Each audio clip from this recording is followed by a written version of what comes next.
manusia meninggal putus amalnya kecuali 3. Betul ya, udah paham ya? Yang pertama yang akan mengalir nanti adalah putus kecuali 3, yaitu sedekah jariyah. Sedekah jariyah itu nanti termasuk apa saja. Kemudian juga ilmu yang bermanfaat. Makanya cari ilmu ya, dari sekarang sampai ketika kita wafat, yang lahap ya itu. Kemudian kita juga tidak putus amal kecuali yang 3 ini, yaitu doa dari anak yang soleh. Doa dari anak yang soleh. Hari soleh pasti nggak akhirnya, gitu kan? Tapi kalau kita tidak soleh, wallahu a'lam, kecuali bertobat. Nah, mudah-mudahan ini mengingatkan kita bagaimana manusia meninggal tadi putus amalnya kecuali yang 3 ini. Nah, ini sebagai landasannya idza al-insanu wa ta'ala amalu illa min salasah illa min sadaqatin jariyah aw ilmin yuntafa'u bih aw waladin salih yad'u. Jadi ini hadis bagus. Ketika seorang meninggal, seluruh perbuatan terputus kecuali 3 hal: sedekah jariyah yang tadi, ilmu yang bermanfaat, dan anak soleh yang mendoakan orang tuanya. Ini sahih ya. Oke. Ini terkait dengan zakat. Zakat itu harus diambil sesuai dengan Al-Quran, itu surat Al-Baqarah atau surat yang ke-9 ayat 103. Ambillah zakat dari harta mereka dengan mensucikan dan membersihkan mereka, dan doakanlah mereka, karena sesungguhnya doamu adalah ketentraman bagi mereka. Allah Maha mendengar lagi Maha mengetahui. أموالهم صدقة تطهرهم وتزكيهم بها وصل عليهم إن صلاتك سكن لهم والله سميع عليم. Allah Akbar. Insya Allah itu adalah rujukan ketika kita mau mengambil atau melaksanakan zakat ya, di 103. Dan ketika dikumandangkan kita bisa membacakan seperti itu, hati kita akan tenang. Mudah-mudahan yang belajar ngaji ya di Masjid Asy-Syafi'iyah ini nanti lama-lama akan bisa membacakannya seperti itu, insya Allah. Karena apa? Lama-lama juga akan paham, lama-lama juga akan semakin mahir ya, mudah-mudahan ini akan melalui belajar sholat, kemudian belajar sholat setelah subuh, mengaji, kemudian dilakukan dengan tadarus, baik tadarus itu di masjid maupun di rumah gitu ya. Alhamdulillah. Nah, berikutnya ini terkait dengan Jius.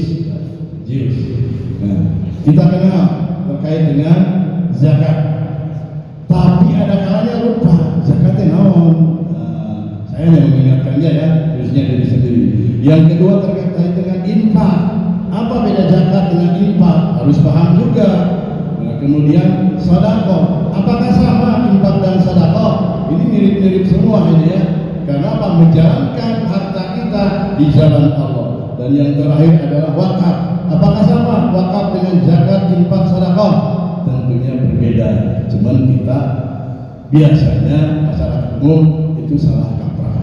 Apa yang salah? Nanti kita buka sama-sama. Hadirin rahimakumullah. Nah ini, kira-kira yang paling tinggi dari sisi itu apa? Yang paling tinggi itu renung sejenak. Apa? Zakat.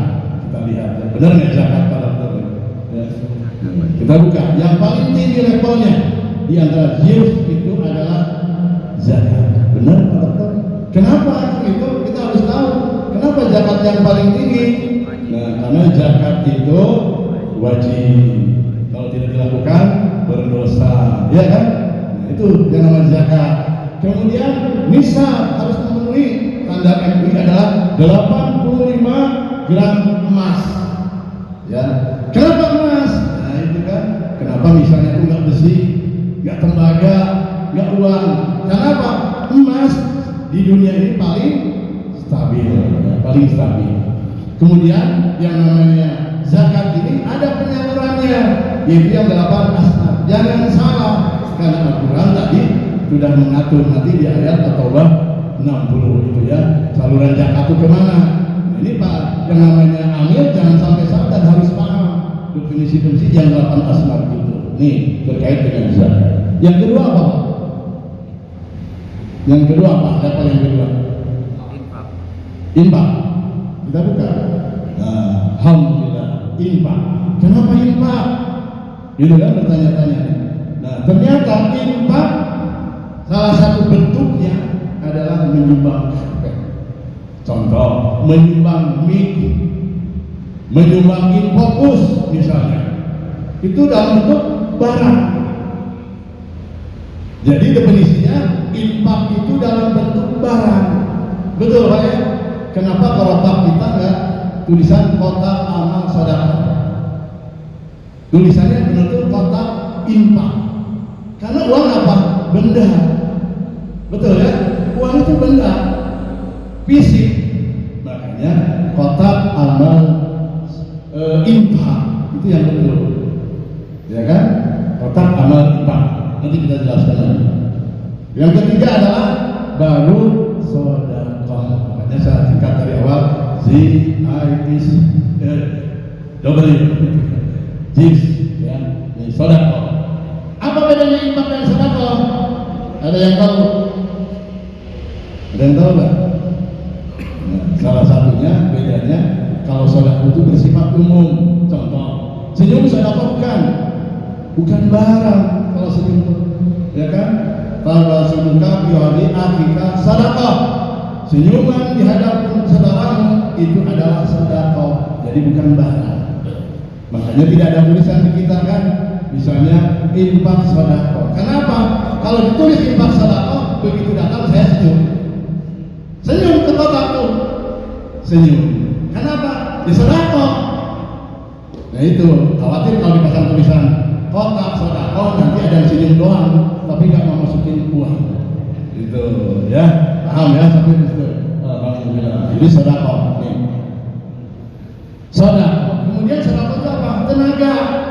Saya nggak bisa nyumbang semen, saya nggak bisa nyumbang fisik, katakanlah karpet, mikrofon dan lain sebagainya.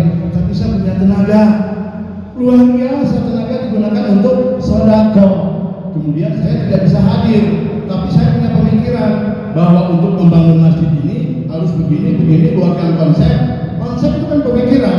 Nah itu harus dihargai juga, ya, dihargai juga. Dan terakhir ada yang saya tadi katakan, senyum adalah sedekah. Jelas ya? Nah, itu bedanya antara infak dan sedekah. Bersifat umum, ya kan? Oke, lanjut. Nah, kemudian wakaf. Nah, wakaf ada yang tahu wakaf? Nah, Bang Haji Jul kan menyumbangkan tuh tanah wakaf untuk digunakan untuk kemaslahatan umat. Sekarang sedang dibangun. Kita doakan mudah-mudahan pembangunan cepat selesai. Dari manapun itu infaknya, ya kan? Atau sedekahnya. Nah, itu. Ini kewajiban kita. Jadi harus tahu perbedaan zakat, infak dan sedekah dan wakaf. Nah, kita lihat. Nah, dalam hal zakat, tentunya di Pak Haji Asep kita sudah ditunjuk resmi oleh pemerintah. Di DKI ini ada UPZ, singkatan dari Unit Pengumpul Zakat As-Safiyah. SK-nya saya sudah serahkan di grup belajar ngaji ya, Haji Asep. Tapi belum ada yang respon, ya kan? Ini harus kita respon sama-sama, ya kan? Ini Unit Pengumpul Zakat As-Safiyah. Nanti apa yang akan kita lakukan? Berikutnya yang tadi infak. Yang lurus adalah kotak infak, bukan kotak sedekah. Sekali lagi ya, si senyum kerjanya, senyumnya itu tiap semua melihat kotak. Nah, kemudian yang sedekah. Ini salah betul nih, kotak amal, infak dan sedekah. Ini di masjid yang lain ada tulisan kotak ya amal, infak dan sedekah. Ada sedekahnya, sedekahnya. Ya, itu. Nah, kemudian yang terakhir adalah wakaf. Di kita ada nggak kotak wakaf? Memang nggak boleh ada kotak wakaf, karena wakaf itu ada syaratnya. Syaratnya di antara lain adalah yang pertama, wajib ada yang berwakaf, lanjut ada yang berwakaf tuh syaratnya itu. Yang kemudian ada orang yang menerima wakaf, ada 5 pada saat itu yang menerima wakaf itu ya, termasuk saya, termasuk para yang menerima wakaf dari Bang Haji. Kita keamanatan untuk mengelola itu, makanya tolong yang wakaf ini diberdayakan karena tertulis resmi gitu. Yang berikutnya adalah benda yang diwakafkan, tanah jelas ya, tanah wujud, mudah-mudahan nanti ini bermanfaat ya, suatu saat jadi gedungnya mengalir ya, menjadi amal jariah.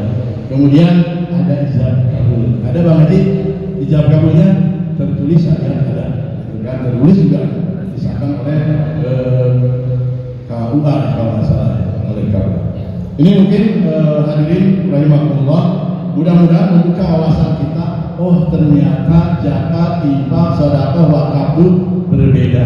Tapi inilah yang akan mengalir ketika kita meninggal dunia. Salah satunya dari amal jariah kita. Mudah-mudahan sekecil apapun tenaga, sebesar apapun, sekecil apapun menjadi pahala yaumul akhir nanti ketika kita bisa.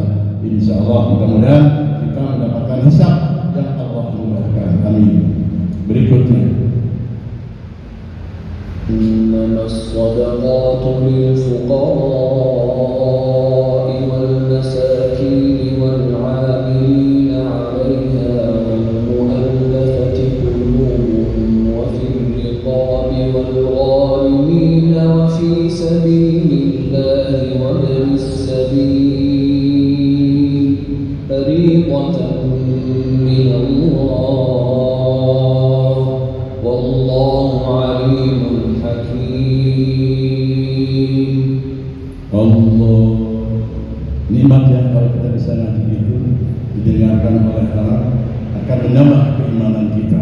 Dan mudah-mudahan ini sedikit demi sedikit yuk kita belajar ngaji ya, karena saya ada kesempatan di dalam hidup, karena kalau sudah tidak mati mah tidak ada kesempatan lagi. Nah, mudah-mudahan ini adalah landasan kita untuk menyalurkan zakat tadi, yaitu surat At-Taubah ayat ke-60. Ini harus hafal, terutama amilin. Jangan sampai ditanya apa dasar Anda membagikan zakat, tidak tahu ini. Jadi memilih amilin itu minimal harus hafal landasannya. Insya Allah kita paham. Berikutnya ini artinya sesungguhnya zakat itu hanyalah untuk orang-orang fakir, orang-orang miskin, para amil zakat. Nah, amil ada di sini. Orang-orang yang dilunakkan hatinya mualaf untuk memerdekakan para hamba saya, untuk membebaskan orang-orang yang berhutang. Nah, ini garis bawahnya, orang-orang yang berhutang untuk jalan Allah dan untuk orang-orang yang sedang dalam perjalanan atau musafir yang memerlukan pertolongan sebagai kewajiban dari Allah. Allah Maha Mengetahui lagi Maha Bijaksana. Jelas Pak ya? Jadi yang 8 asbab itu ada di sini. Hadirin rahimahullah. Nah, sekarang kita uraikan ya kan, dari uraian tadi terkait dengan penyaluran zakat yang ada di lapangan. Salurannya ada 8, jangan 10 Pak. 8 sesuai Al-Quran. Yang pertama fakir. Apa definisi fakir? Punten, saya harus tahu kalau amilin fakir itu apa. Karena kalau salah ini bahaya akan dosa, gitu kan? Yang dikasih yang kaya, yang fakir itu menyalahi. Jadi definisi fakir itu adalah orang fakir adalah orang yang tidak memiliki harta. Ada di kita yang tidak memiliki harta, ya kan? Maka jelas susah orang ada ajaran punya. Nih, fakir itu nggak punya apa-apa. Makanya banyak yang orang tinggal di kolong jembatan. Kadang-kadang mungkin di masjid. Itu orang fakir, nggak punya rumah, nggak punya harta. Demikian juga urutannya adalah kedua adalah miskin. Nah, ini definisi miskin. Orang miskin adalah orang yang tidak memiliki salah. Ini orang miskin. Orang miskin adalah orang yang memiliki penghasilan tidak mencukupi. Ada kebutuhannya 3 juta, gaji satpam hanya 1.300.000. Cukup nggak? Nah, itu kategori miskin. kebutuhannya 3 juta, gajinya setiap bulan 1,3 misal, saya nggak tahu nih, apakah 1,5 apakah 2 juta gitu kan. Nah, mudah-mudahan ini PR kita, bagaimana mensejahterakan agar satpam minimal UMR. Mudah tuh, berat, kecuali kebersamaan dibangun. Ya, PR pasti berat, PR UMR kita berapa? 28, ya kan? Nah, kalau Pak RT sudah bayar satpam 28, gimana ya Pak RW? Sumbang sih dari warga diberdayakan. Insya Allah ada solusi. Berikutnya terkait dengan amilin kita nih Pak Haji Asep, Bapak ketuanya, saya sekretarisnya, bendaharanya Pak Haji Jadi, ya kan, penanggung jawabnya Pak Haji Wawan, opatan kan, ya kan. Tapi nanti dibantu oleh amilin lainnya yang di-SK-kan oleh DKI. Itu yang betul. Nah, berikutnya adalah amilin. Orang yang ditunjuk oleh Basnas melalui SK atau SK DKI. Kalau panitia tidak sah. Makanya Pak Akbar pernah menyatakan, jangan sampai menyalurkan zakat oleh panitia tanpa ditunjuk oleh SK. Pak Akbar pernah mengingatkan. Nih, alhamdulillah kita sudah ada SK-nya. Kemudian DKI juga itu berkesinambungan memberikan SK dasarnya dari Basnas. Berikutnya terkait dengan mualaf. Mualaf itu adalah orang yang baru masuk Islam atau yang Islamnya masih lemah. Saya tahu nih, tapi jangan bisa ngaji, nggak punya apa-apa ilmunya. Kewajiban kita memberikan haji karena Islamnya masih lemah. Kalau dibiarkan, dia bisa lagi murtad lagi, gitu kan. Nah, berikutnya terkait dengan rikob. Rikob itu apa? Rikob itu adalah seorang hamba saya atau budak atau asisten rumah tangga. Jadi kita banyak ya asisten rumah tangga, tentang pembantu itu ada keren asisten rumah tangga. Nah, mudah-mudahan tahun kemarin itu banyak ya yang namanya hamba saya. Berikutnya terkait dengan gorimin. Ada di sini gorimin banyak, tapi tidak digunakan di jalan Allah. Ya kan? Kalau misalnya menyumbang pesantren, uangnya dapat pinjam dari seseorang, itu gorimin, wajib dibantu. Tapi kalau untuk beli motor, itu nggak wajib dibantu. Jadi gorimin itu ada kriteria yang orang yang banyak hutang, tetapi digunakan di jalan Allah. Bagaimana cara menafkahkan jalan Allah, memiliki istri kedua, itu jalan Allah.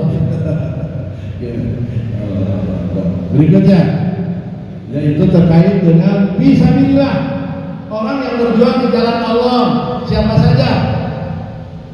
Imam termasuk gak? Termasuk. Yang ngaji termasuk gak? Penceramah termasuk. Mudah-mudahan kita sudah berjuang di jalan Allah untuk mengupdate ilmunya, bertambah ilmunya, termasuk orang fisabilillah, berjuang di jalan Allah, mencegah kemungkaran. Ya. Berikutnya, waktu ini jam berapa? Fakir, musafir. Nah, musafir itu apa definisinya? Jadi kalau kita ada musafir di sini ulang-ulang, ya kan, perjalanan jauh dari Banten, ya, kalau ada orang yang kenal tanya, Pak dari mana? Kemarin juga ada pas buka dari Bandung, Pak, tapi capek istirahat, ya, Pak. Udah Pak makan di nasi. Kebetulan ada nasi daripada dokter. Alhamdulillah, gitu kan. Saya bilang ada nasi Kang Usman, kan. Nah itu ada, itu perjalanan musafir. Ya, jadi itu orang yang sedang dalam perjalanan dan mengalami kesulitan. Kalau tidak mengalami kesulitan susah, ya kan? Habis misalnya uang di perjalanan atau hilang, tapi harus selektif. Banyak yang ke masjid datang pura-pura hilang, ya kan, butuh bantuan. Nah, itu banyak, tapi selektif, gitu kan? Nah, itu. Oh.